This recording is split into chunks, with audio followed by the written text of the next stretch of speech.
안녕하십니까. 이번 시간에는 며칠 전에 있죠.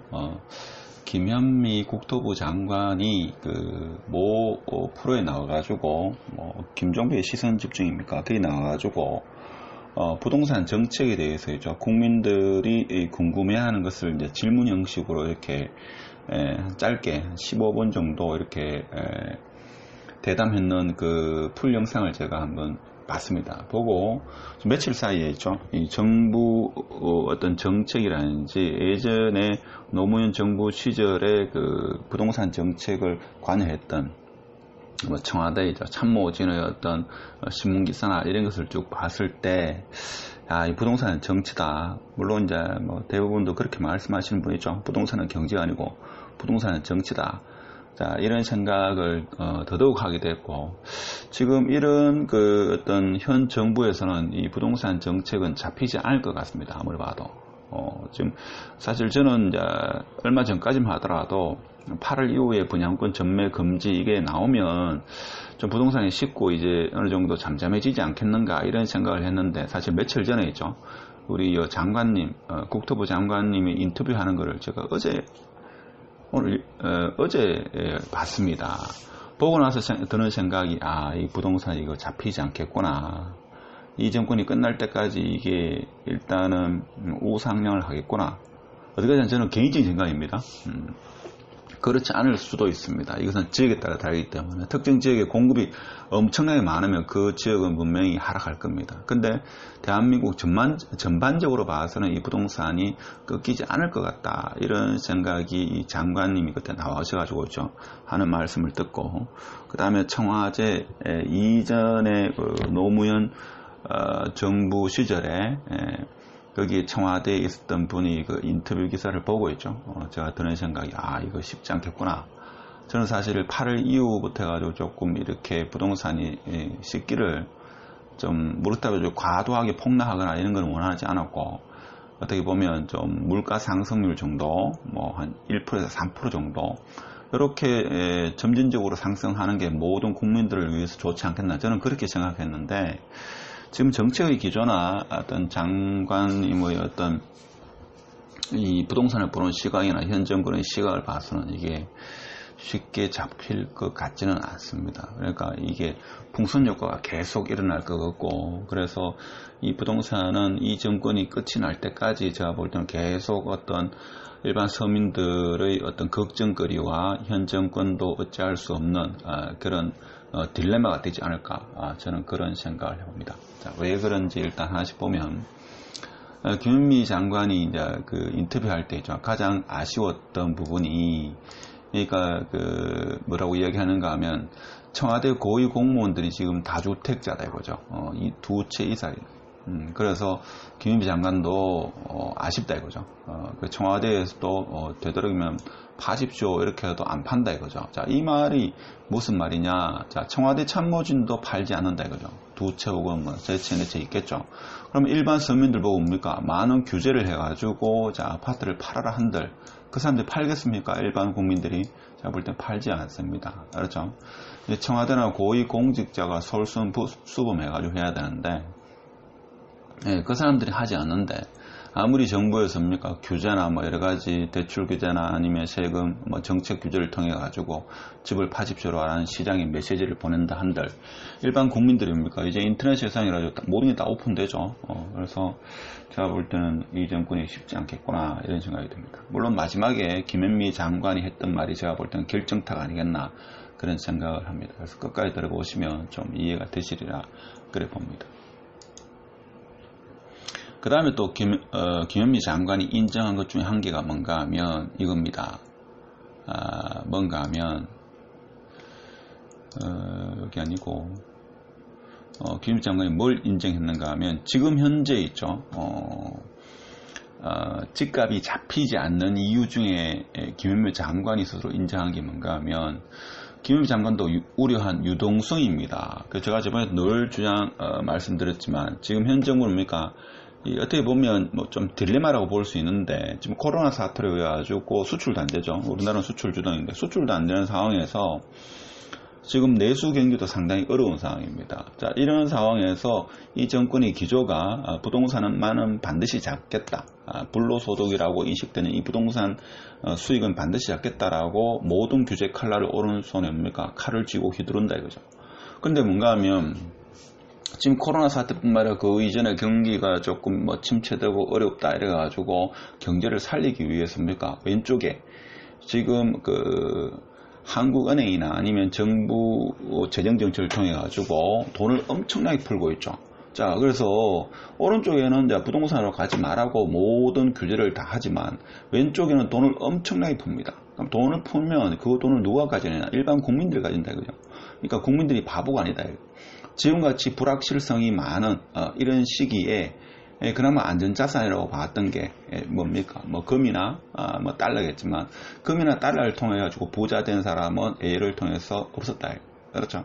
그러니까 과거로부터 학습된 게 부동산이 안정할 것이다. 자, 이런 어떤 학습 효과도 상당했죠. 그래서 이 돈이 부동산으로 몰린다 하는 것은 장관님도 인정한 거다. 그래서 지금 이제 걱정을 많이 하죠. 그러니까 주무부처 장관님도 김현미 장관도 우려한 유동성 집값 올리는 게 근본 원인이다. 근데 유동성을 뭡니까? 지금 풀지 않으면 경제가 이 부동산은 뭡니까? 경제 전체로 봐서는 일부죠. 경제가 박살날 수 있으니까 어쩔 수가 없다. 자, 이렇게 보시면 되죠.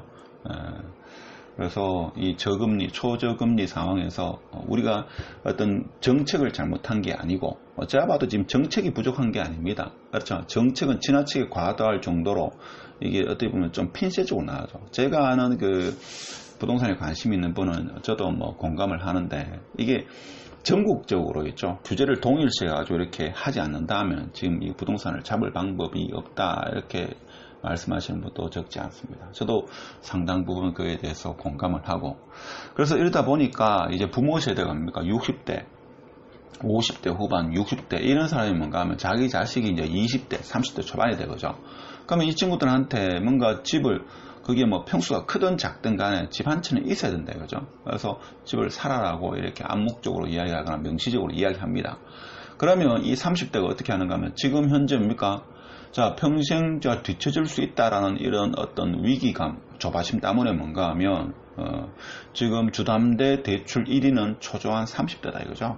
그러니까 40대, 50대가 지금 리드하는 게 아니고 어떻게 보면 30대가 지금 초조하다 이거죠. 그렇죠. 그래서 이 30대 층이 지금 주담보 대출의 1위를 차지하고 있다는 게 지금 어떻게 보면 좀 놀라운 사실이죠. 그래서 우리는 이제 이런 부분에 또 생각을 해보면 이 집값이 쉽게 그렇게 될 것 같지 않다 라는 생각을 또 합니다.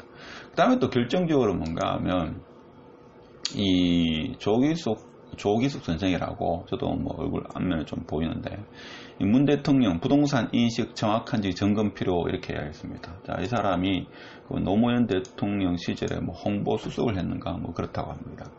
그래서 문 대통령님이 집값 폭락할 테니 집 사지 말라고 기다리라고 했다. 분양가 상한제만 하면 공급 위축시켜 전세 대안을 가져온다.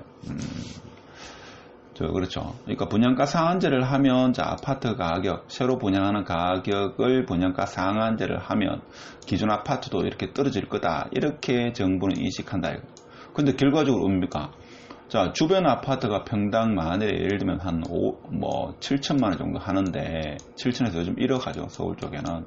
자, 그렇게 하는데 새로 분양한 아파트를 분양가 상한제를 정해가지고 4천만 원 이렇게 분양을 한다. 그럼 어디입니까?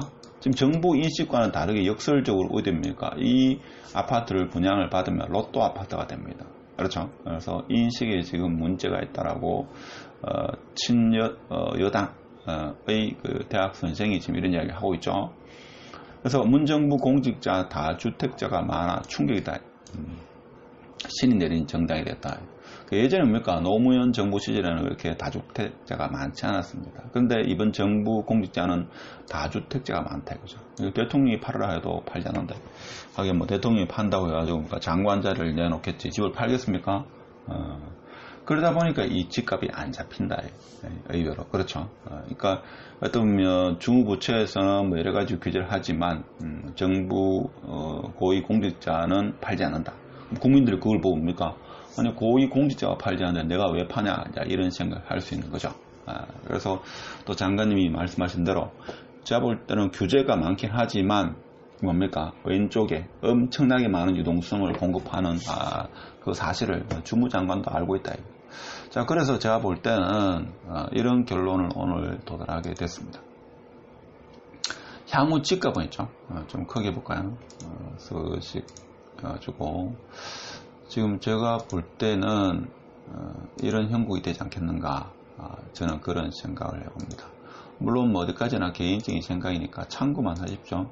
그래서 어떻게 되는가 하면 향후 집값과 대책은 좀 상승이 되지 않겠는가. 물론 제가 볼 때는 이 하락되는 조건, 제가 집값이 쉽게 떨어지지 않는 이유 막 10가지 했는데, 이 집값이 떨어지는 경우는 제가 볼 때는 금융위기가 오면 떨어집니다. 그렇지 않고서는 이게 쉽게 떨어지지 않을 것 같습니다. 제가 볼 때.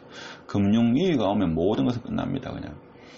대책은 어떤가 하면 제가 볼 때는 끝도 없이 나올 것 같다. 왜 끝도 없이 나올 것 같은가는 마지막에 있죠. 제가 말씀드리겠습니다. 여전히 다주택 고위 공무원이 절비하다. 그래서 김현미 국토부 장관이 이야기를 했죠. 뭐라고 이야기했습니까? 아쉽다. 상당히 아쉽다. 아쉽다는 표현밖에 없죠. 그러니까 이게 말이 안 먹혀지는 거죠. 저거는 소고기 먹으면서 국민들 보고 소고기 먹으면 콜레스테롤 많으니까 먹지 마라 하죠. 자기는 맛있게 먹으면서 좀 이렇게 되니까 뭡니까? 국민들도 소고기 먹고 싶다. 그래서 집값을 올리는 원인은 유동성이다. 유동성. 그렇죠. 유동성이라고 지금 이야기를 합니다. 이거는 김현미 장관님이 직접 인정한 거죠. 유성성이 아니고 유동성입니다. 그렇죠. 그래서 돈이 많이 풀려있으니까 어쩔 수 없다. 주담부 대출을 1위, 리딩하는 게 30대다. 자, 그래서 조기숙 선생님이 뭐라고 했는가? 문 대통령이 부동산에 대한 인식, 이걸 더 점검해 봐야 된다. 그러니까 뭡니까? 분양가 상한제 하면 집값 떨어지는데 실제적으로는 뭔가 하면 로또 아파트가 됐다. 제가 볼 땐 결정적으로 뭔가 하면 이겁니다. 이 집값이 쉽게 제가 볼 땐 안 잡히는 이유가 마지막에 했는데 이게 뭔가 하면 그 인터뷰 있죠. 여러분 시간 할 때 꼭 한번 보십시오. 선제적으로 부동산 정책을 해야 된다. 제가 저번에 재전공 인공지능을 해가지고 이게 뭔가 하면 머신러닝을 딥러닝을 하면죠. 전국에 있는 아파트 과거 한 20년 동안 했죠. 그 매매 거래된 거와 그 다음에 금리, 그 다음에 정부 정책 이런 여러 파라미터 가지고 다변수 이 리니어 리그레이션을 하는데 이제 여러 가지 방법을 하면 분명히 이 부동산 가격이 향후 6개월 뒤, 1년 뒤 얼마 될 거다라고 제가 볼 때는 한 몇백억 하면 충분히 될 거다 그런 이야기를 했습니다. 꼭 그렇게 하지 않더라도 제가 볼 때는 데이터를 가지고 있죠. 어떤 전문가 집단이 봤을 때는 특정 지역의 부동산 정책을 한다든지 전국적으로 한다든지 이렇게 할 수 있는데 왜 하지 않습니까? 라고 이런 질문을 했습니다. 그러니까 인공지능을 이용하는 게 아니고 뭐라고 했는가 하면 좀 선제적으로 부동산 정책을 펴면 되지 않겠습니까? 그러니까 풍선 효과가 나타나니까 그렇게 이야기하니까 우리 훌륭하신 장관님께서 뭐라고 말씀하시는가 하면 특히 파주 지역 있죠. 선제적으로 하게 되면 그 지역은 지금 현재는 뭔가 하면 아파트 값이 어떤 규제를 하기 위한 어떤 데이터에서 만족되지 않는데 선제적으로 하게 되면 그 지역 주민들한테 피해가 간다 이거죠. 자, 이렇게 되면 어디 되겠습니까?